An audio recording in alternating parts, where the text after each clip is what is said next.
کریں، بہت احتیاط کریں۔ آیت نمبر 23 میں بتایا کہ جو ایمان لائے اور جنہوں نے نیک کام کیے اور اپنے رب کے حضور عاجزی کی تو یہ لوگ ہمیشہ جنت میں رہیں گے۔ مزید فرمایا کہ مومن اور کافر کی مثال ایسی ہے جیسے اندھا اور بینا۔ مومن گویا دیکھنے والا ہے اور کافر گویا اندھا ہے اور بہرا اور سننے کی صلاحیت رکھنے والا۔ آیت نمبر 25 سے 23 تک میں پھر حضرت نوح علیہ السلام اور ان کی قوم کے حالات بیان ہوئے کہ نوح علیہ السلام نے جب اپنی قوم کو توحید کی دعوت دی اور انکار پر عذاب الہی سے ڈرایا تو قوم کے سرداروں نے ان سے کہا، بھلا کیا کہا؟ کہنے لگے آپ تو ہم جیسے بشر ہیں، تو ہماری طرح ہی ہیں آپ، اور آپ کے پیروکار پسماندہ یعنی غریب لوگ ہیں اور کم عقل لوگ ہیں۔ ہماری رائے میں آپ کو معاذ اللہ ہم پر کوئی فضیلت حاصل نہیں، بلکہ معاذ اللہ ثم معاذ اللہ۔ کہنے لگے آپ تو جھوٹے ہیں، اللہ کے نبی کو کہہ رہے ہیں معاذ اللہ، استغفر اللہ۔ نوح علیہ السلام نے جواب دیا کہ میں اپنے رب کی جانب سے واضح دلیل رکھتا ہوں اور اس نے مجھے رحمت سے نوازا ہے، لیکن تم میرے مقام کو سمجھنے کی صلاحیت نہیں رکھتے، تم اتنی صلاحیت رکھتے نہیں ہو۔ اور پھر ارشاد فرمایا کہ میں تم سے دعوت حق کے صلے میں کسی اجر کا طلبگار نہیں ہوں اور نہ ہی میں اہل ایمان کو اپنے پاس سے دھتکارنے والا ہوں، اور میں نے یہ دعویٰ بھی نہیں کیا کہ میرے پاس اللہ کے خزانے ہیں، اور نہ میں از خود غیب جاننے والا ہوں، اور نہ ہی میں یہ کہتا ہوں کہ میں فرشتہ ہوں، نہ میں یہ کہتا ہوں کہ جن لوگوں کو تم اپنی نظروں میں حقیر جانتے ہو اللہ انہیں خیر سے نہیں نوازے گا۔ فرمایا یہ ٹھیک ہے کہ اللہ بشروں میں سے رسول بناتا ہے، پر جسے بناتا ہے پھر اسے بڑی شانیں عطا فرماتا ہے۔ پہلے دن سے انسان کا یہ مسئلہ ہے، پہلے دن سے انسان کا یہ مسئلہ ہے کہ وہ کہتا ہے میں انسان سے ہدایت حاصل کروں، لیکن رب نے بھی قانون بنایا ہے کہ اللہ تبارک و تعالیٰ بندے پر ہی وحی فرماتا ہے، فرشتوں اور جنوں کو اللہ نے اس منصب کے لیے منتخب نہیں فرمایا۔ قوم نوح نے کہا کہ آپ نے ہم سے بہت بحث کی معاذ اللہ، بس جس عذاب سے آپ ہمیں ڈرا رہے ہیں وہ لے آئیے۔ تو نوح علیہ السلام نے کہا کہ اللہ چاہے گا تو تم پر عذاب بھی آ جائے گا۔ آیت نمبر 37 سے 47 میں بتایا کہ اللہ تعالیٰ کی طرف سے نوح علیہ السلام کو حکم ہوا کہ ہماری نگرانی میں اور ہماری وحی کے مطابق آپ کشتی بنائیے اور ظالموں کے بارے میں ہم سے کوئی بات نہ کریں۔ حضرت نوح کی خواہش تھی کہ یا اللہ انہیں بھی معاف کر دیں، فرمایا یہ ظالم ہے تو میرے نبی ان کے بارے میں مجھ سے کوئی بات نہ کریں، وہ ضرور غرق ہو جائیں گے۔ پھر وہ کشتی بنانے لگے اور جب ان کی قوم کے سردار ان کے پاس سے گزرتے تو ان کا مذاق اڑاتے۔ یہ آپ کیا کر رہے ہیں؟ آج بھی وزیر مشیر بڑے بڑے لوگ اللہ ماشاءاللہ دینداروں کا مذاق اڑاتے نہیں؟ اڑاتے ہیں کہ نہیں اڑاتے مذاق؟ یہ کن کا طریقہ ہے؟ یہ تو قرآن مجید کہہ رہا ہے کہ حضرت نوح کی قوم جو کافر تھی ان کا طریقہ ہے اہل ایمان کا مذاق اڑانا۔ تو وہ مذاق اڑانے لگے۔ نوح علیہ السلام نے کہا کہ وہ وقت آنے والا ہے کہ جب تمہارا مذاق اڑایا جائے گا اور تمہیں پتہ چل جائے گا کہ رسوا کن عذاب کس پر آئے گا۔ اللہ تعالیٰ نے فرمایا جب ہمارا حکم عذاب آ پہنچا اور تندور ابلنے لگا، تندور سے آگ نکلا کرتی ہے، پانی نہیں نکلا کرتا، اور نوح علیہ السلام کی قوم پر جب عذاب آیا تو پانی تندور سے نکلا، تندور سے اللہ نے پانی نکالا، جہاں سے پانی نکلا نہیں کرتا، تندور ابلنے لگا۔ اللہ اکبر۔ تو اللہ تبارک و تعالیٰ نے فرمایا تو ہم نے نوح علیہ السلام سے کہا کہ آپ خود اور اپنے گھر والوں کے ساتھ اس کشتی میں سوار ہو جائیں اور اہل ایمان کو بھی سوار کر لیں اور ہر چیز کے جوڑے یعنی نر اور مادہ کو سوار کر لیں، اور ان کے ساتھ ایمان والے بہت کام تھے۔ حضرت نوح علیہ السلام دعائیں پڑھتے ہوئے سوار ہو گئے۔ پھر کیا ہوا؟ کشتی انہیں پہاڑوں جیسی موجوں میں لے جا رہی تھی کہ نوح علیہ السلام الگ کھڑے ہوئے اپنے بیٹے سے فرمانے لگے اے بیٹے ہمارے ساتھ کشتی میں سوار ہو جا اور کافروں کے ساتھ نہ رہو۔ اس نے یعنی نوح علیہ السلام کے بیٹے نے کہا کہ میں آپ کے ساتھ نہیں بیٹھوں گا، ابھی کوئی پہاڑ آئے گا تو میں پہاڑ کی پناہ لے لوں گا۔ اگر کسی نیک آدمی کا بیٹا کبھی غلط نکل آئے تو اس کا مطلب یہ نہیں کہ اس نے تربیت ٹھیک نہیں کی، ہاں یہ اعتراض چھوڑ دیں، اس لیے کہ نوح علیہ السلام کا بیٹا کافر ہو گیا اور جب سیلاب نظر آیا تو اسے کہا کہ آجا سوار ہو جا، تو کہنے لگا میں نہیں بیٹھوں گا، میں تو کسی پہاڑ کی پناہ لے لوں گا اور میں اس کے اندر چھپ جاؤں گا اور وہ پہاڑ مجھے پانی سے بچا لے گا۔ نوح علیہ السلام نے کہا آج اللہ کے حکم کے سوا کوئی بچانے والا نہیں ہے سوائے اس کے جس پر اللہ رحم فرمائے۔ پھر ان دونوں کے درمیان موج حائل ہو گئی، ایسے ایک موج اٹھی اور حضرت نوح کا بیٹا ڈوب گیا۔ اور جب حضرت نوح کا بیٹا ڈوبا، اللہ کی طرف سے حکم ہوا اے زمین اپنا پانی نگل لے، اے آسمان تھم جا، پانی خوش ہو گیا، اللہ کا فیصلہ نافذ ہو گیا اور کشتی کوہ جودی پر ٹھہر گئی۔ نوح علیہ السلام نے اللہ سے التجا کی، کیا میرے پروردگار میرا بیٹا اور میرے اہل سے ہے اور تیرا وعدہ سچا ہے کہ تم میرے اہل کو بچا لے گا؟ اللہ نے فرمایا نوح وہ آپ کے اہل میں سے ہے ہی نہیں، وہ آپ کے اہل میں سے ہے ہی نہیں۔ اہل میں سے وہ ہوگا جو آپ کے طریقے پہ چلے گا، جو طریقے پہ نہ چلے وہ نسل میں سے ہے ہی نہیں، وہ ختم ہو گئی بات۔ اللہ اکبر۔ اس کے اعمال ٹھیک نہیں، جس بات کی حقیقت کا آپ کو معلوم نہ ہو اس کے بارے میں سوال نہ کرے۔ تو نوح علیہ السلام نے اللہ تعالیٰ سے اپنی اس اجتہادی خطا پر مغفرت اور رحم کی دعا کی۔ پھر طوفان نوح تھم جانے کے بعد وہ سلامتی کے ساتھ اتر گئے۔ اجتہادی خطا میں نے ایک لفظ بولا ہے، یہ اجتہادی خطا کا مطلب یہ ہے کہ بعض اوقات انبیاء سے ایسی باتیں سرزد ہو جاتی ہیں کہ جو تعلیم امت کے لیے ضروری ہوتی ہیں، تاکہ لوگوں کو پتہ چل جائے کہ اللہ کی بارگاہ میں توبہ کیسے کرنی۔ اگر وہ لوگ توبہ نہ کرتے تو ہمیں توبہ کے طریقے سمجھ میں، یعنی ان سے اجتہادی خطا ہو گئی، کہنے میں کرنے میں کوئی ایسی بات ہو گئی جو بظاہر اللہ تعالیٰ کی رضا والی، تو فوراً معافی مانگ لیتے تھے۔ لیکن اب امتی اٹھ کے کہے کہ نبی گناہ گار ہے معاذ اللہ۔ حضرت آدم نے دعا مانگی تھی نا، ربنا ظلمنا انفسنا، اے اللہ ہم نے اپنی جانوں پر ظلم کیا، انہوں نے کہا تھا۔ تو اگر کوئی بندہ حضرت آدم کو ظالم کہے گا تو کافر ہو جائے گا، تو اگر وہ کہے کہ وہ تو خود کہہ رہے ہیں، ایک بندہ اڑ جاتا ہے کہتے ہیں تو خود کہہ رہے ربنا ظلمنا، تو خدا کے بندے وہ اللہ کے نبی ہیں، وہ رب سے کہہ رہے ہیں، وہ عاجزی کے طور پر کہہ رہے ہیں۔ کچھ لوگ اڑ جاتے ہیں کہتے ہیں خود حضور نے کہا ہے جی انا بشر مثلکم، میں تمہاری طرح کا بشر ہوں، خود نبی پاک نے کہا ہے۔ عجیب بیوقوف بندے ہو، نبی کریم تو کہہ سکتے ہیں پر امتی اٹھ کے نہیں کہہ سکتا۔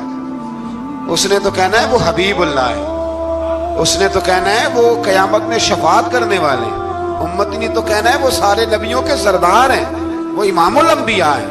امتی وہ لفظ ادا کرے گا جو اس کے بنتے ہیں۔ اب کوئی بندہ اٹھ کے کہہ دے دیکھے نا، ایک بہت بڑا عالم تقریر کرتے ہوئے کہے جی میں تو ان پڑھ آدمی ہوں، تو اس کا شاگرد کہے کہ استاد جی قسم اٹھائے ہاں آپ نے تقریر میں کہا نہیں میں ان پڑھ ہوں، آپ تو ان پڑھ ہے۔ تو یہ بات ادب ہے کہ بے ادبی ہے؟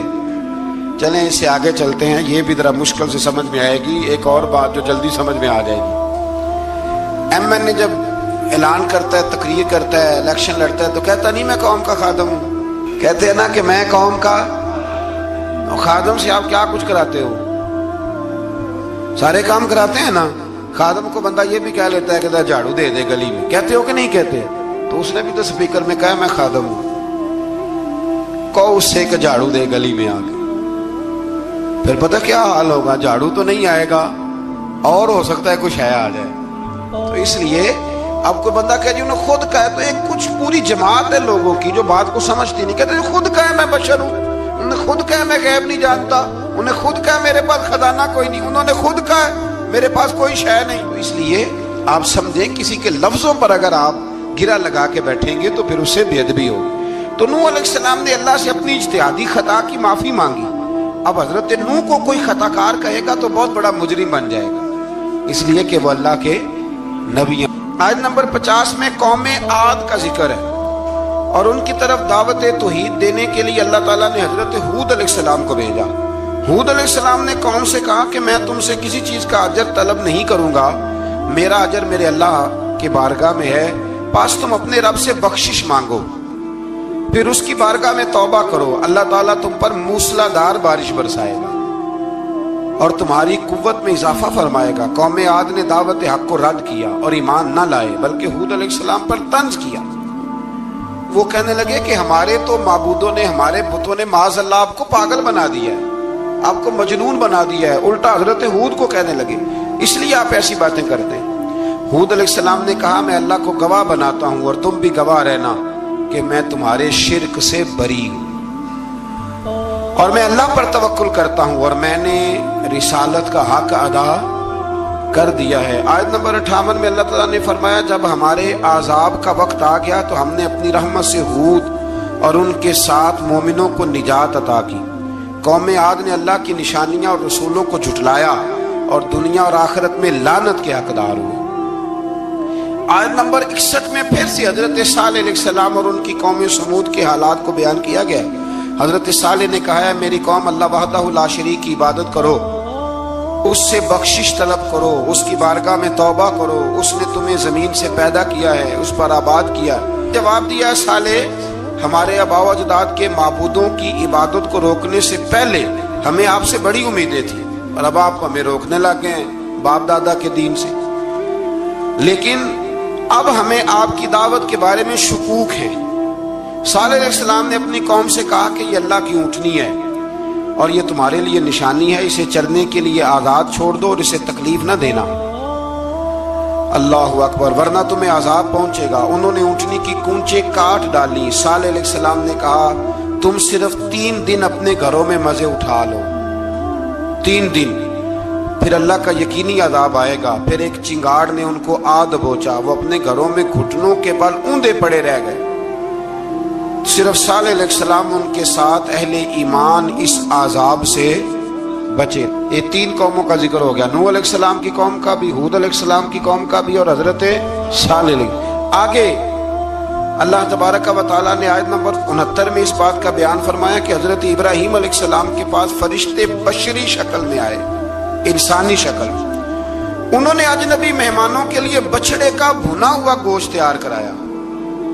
آپ یقین کریں کچھ باتیں لوگ ایسی بیان کرتے ہیں کہ جن کو نہ سن کے بندے کا دل کرتا ہے کہ اس بندے کو بتائیں کہ یار یہاں تو دین سارا پڑ۔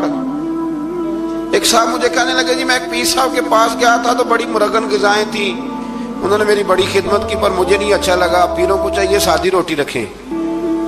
میں کہ تو پیراں واسطے لسٹ بنا خواہ انہوں نے کس طرح نہ ہونا چاہیے۔ یہ بہت بڑی مصیبت ہے۔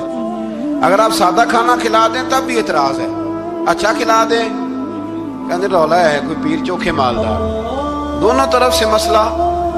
تو کہنے لگا جی نہیں پیروں کا کیا کام ہے، وہ کڑائیاں اور وہ سارے۔ تو پھر میں نے انہیں کہا کہ آپ اس طرح کریں گھر جا کے نا تو 12ویں سپارے کی تلاوت کریں۔ حضرت ابراہیم نے اپنے مہمانوں کے لیے بھونا ہوا کھانا تیار فرمایا تھا۔ تو آپ کیا کہیں گے کہ حضرت ابراہیم درویش نہیں تھے؟ عجیب بات ہے بھائی، آپ ہر بات میں اڑ جاتے ہیں۔ دین ہم نے وہ لینا ہے جو اللہ کا قرآن ہمیں دیتا ہے اور رسول اللہ کی حدیث ہمیں دیتی ہے۔ جب انہوں نے دیکھا کہ مہمان کھانے کی طرف ہاتھ نہیں بڑھا رہے تو ان کو ڈر محسوس ہوا۔ حضرت ابراہیم کو فرشتوں نے کہا کہ ہمیں قوم لوط علیہ السلام کے عذاب کے لیے بھیجا گیا ہے۔ حضرت ابراہیم کی بیوی کھڑی تھی، اس پر وہ مسکرائیں تو فرشتوں نے اللہ کی طرف سے انہیں حضرت اسحاق علیہ السلام اور اس کے بعد حضرت یعقوب علیہ السلام کی بشارت عطا۔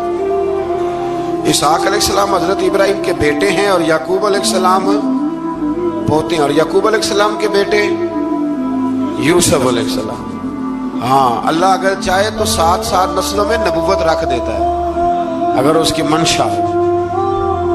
تو حضرت یعقوب کی بشارت دی۔ انہوں نے حیرت سے کہا کہ ہم تو نا میاں بیوی تو بوڑھے ہیں، اس عمر میں اولاد کیسے ہوگی؟ تو فرشتوں نے جواب دیا اے ابراہیم کے گھر والو، تم پر اللہ کی رحمتیں اور برکتیں ہوں، اللہ کی قدرت پر تمہیں کیوں تعجب ہے؟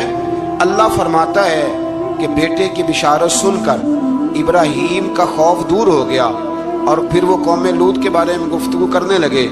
ابراہیم بہت بردبار، اللہ سے آہوزاری کرنے والے اور اس کی طرف رجوع کرنے والے تھے۔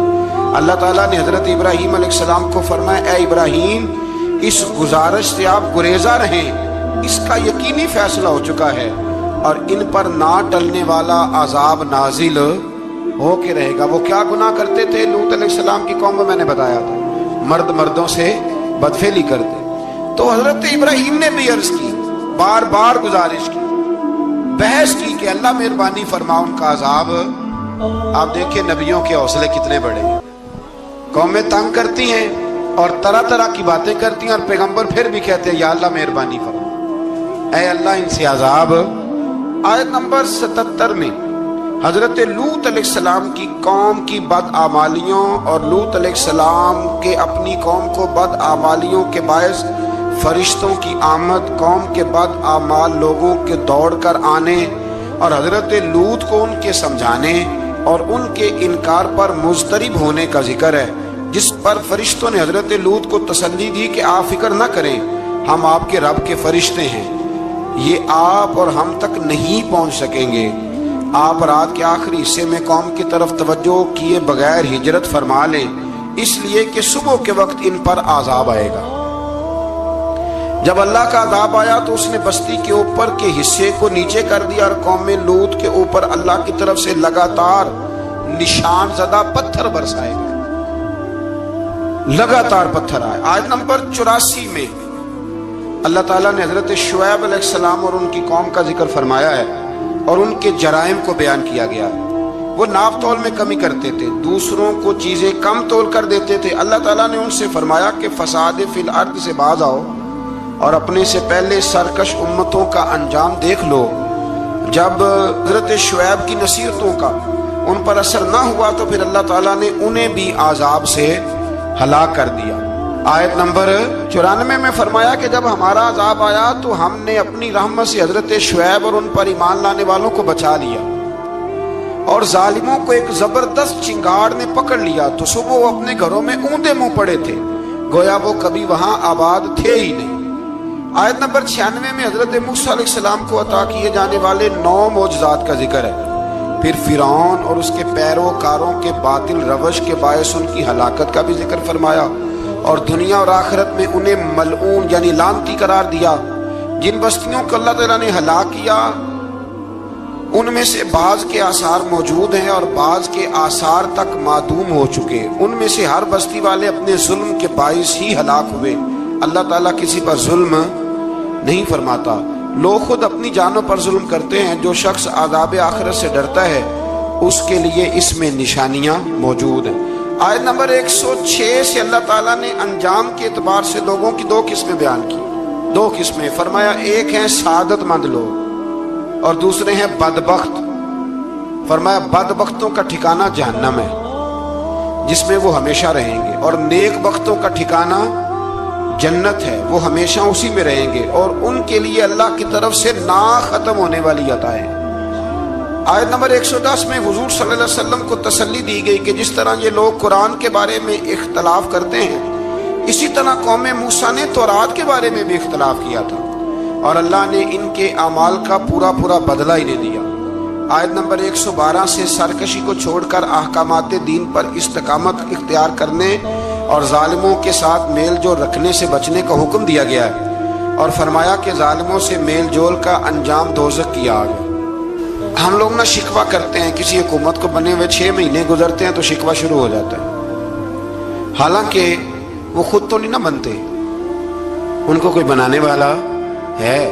تو ظالم کا جو مددگار ہوتا ہے وہ بھی ظالم ہوتا ہے، اس لیے احتیاط کریں۔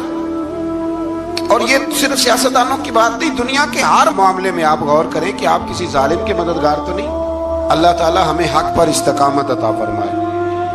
آیت نمبر 114 میں دن کے دونوں طرفوں میں اور ابتدائی رات کے کچھ حصے میں اللہ تعالیٰ نے نماز قائم کرنے کا حکم دیا، رات کے کچھ حصے میں بھی نماز پڑھنی چاہیے، اور یہ بھی بتایا کہ بے شک نیکیاں گناہوں کو مٹا دیتی ہیں، اور یہ نصیحت قبول کرنے والوں کے لیے نصیحت ہے۔ آیت نمبر 120 میں اللہ تعالیٰ نے فرمایا کہ ہم آپ صلی اللہ علیہ وسلم کو رسولوں کی تمام خبریں آپ کے دل کی تسکین اور تقویت کے لیے بیان کرتے ہیں، اور ان میں مومنوں کے لیے نصیحت اور عبرت ہے کہ ان ساری باتوں سے عبرت پکڑ لو۔ بچہ صرف وہی جو اللہ کے نبیوں کے طریقے پہ چلا اور نبیوں کے ساتھ رہا، باقی بچ سکے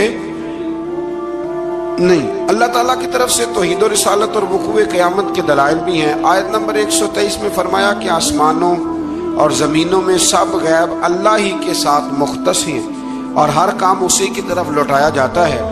آپ اسی کی عبادت کیجئے، اسی پر توکل کیجئے، اور آپ کا رب لوگوں کے اعمال سے غافل نہیں ہے۔ اسی بارے میں نا آگے سورۃ یوسف شروع ہو رہی ہے، اس کو اللہ تعالیٰ نے کہا ہے کہ یہ بڑا پیارا قصہ ہے،